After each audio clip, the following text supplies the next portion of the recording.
What is going on, everybody? Welcome back to another Roster Bubble Series video. Please hit that like button, comment, and subscribe. Turn on post notifications so you know when a live stream pops or a video drops. Appreciate y'all coming back. Also, share this out. Training camp has begun.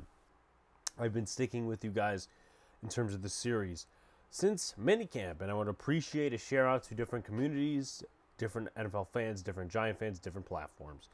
So, another Roster Bubble video. And these types of videos that take a player that's on the roster bubble, talk about their background, their competition, then how they can win a roster spot, how they can lose a roster spot, followed by a prediction. So Devery Hamilton is today's profile. I'm going to take some stuff from Big Blue View, so shout outs to them. And then we'll go into some stats and the rest of the way. Hamilton redshirted during his first year at Stanford, but appeared in 27 games the next 3 years. Before an ankle injury ended his 2019 season. After the pandemic, he used the extra year of eligibility to play at Duke as a graduate student. A mentally strong player who earned 3 all-academic selections while playing at Stanford, Hamilton left college having taken snaps at every offensive line position except center.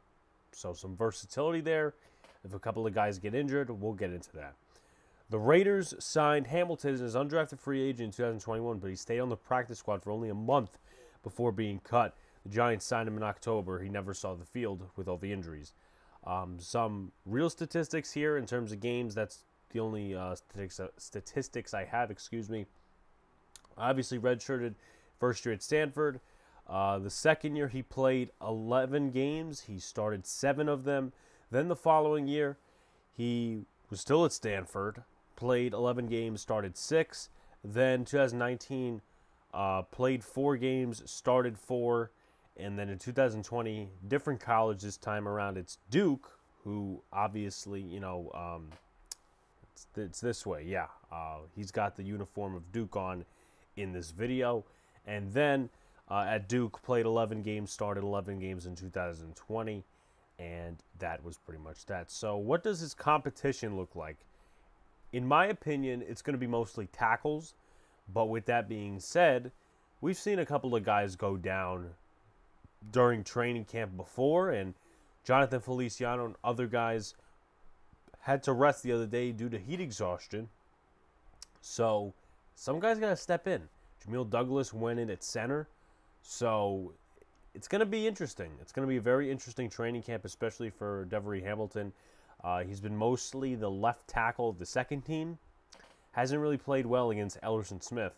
But at the same time, we haven't necessarily gotten to games yet, so we'll see what happens. And hell, the Giants haven't even put the pads on. So his competition looks like this. Ben Bredesen, Josh Rivas, Shane Lemieux, Jamil Douglas, Nick Gates, Matt Gano, Roy Mbeteka, Garrett McGinn. We'll make a video on McGinn within the next few days, probably one of the last final Roster Bubble Series videos. But it's a little bit open right now for the backup tackle spot. Matt Gano's at the right tackle as expected. He's not injured anymore. Roy Mbeteka, he's going to be a developmental project, so I don't think he's really in the running for the backup tackle spot. And then you got Garrett McGinn. They signed Kamal Seymour, then they cut him, but Garrett McGinn's played 2 games in the NFL, so he might be on the same level as a guy like Devery Hamilton. And Devery Hamilton has played multiple spots in college. Could it come to fruition in the preseason if somebody gets injured or they just want to make a move somewhere? So it's going to be very interesting. How can he win? Stretch and show his versatility, play well among the 2s and 3s. Once again, I say this every video in terms of versatility. Great to put on your resume, but you'll be competing against more players. And you have about, let's say, 3 different players, 3 different tackles that can play guard. Aside from the first team, you got McGinn, who played guard at the not XFL level, the USFL level. You got Matt Gano, who's played guard at the NFL level before, and you got Devery Hamilton, who's played guard at the college level. So 3 different levels of playing guard.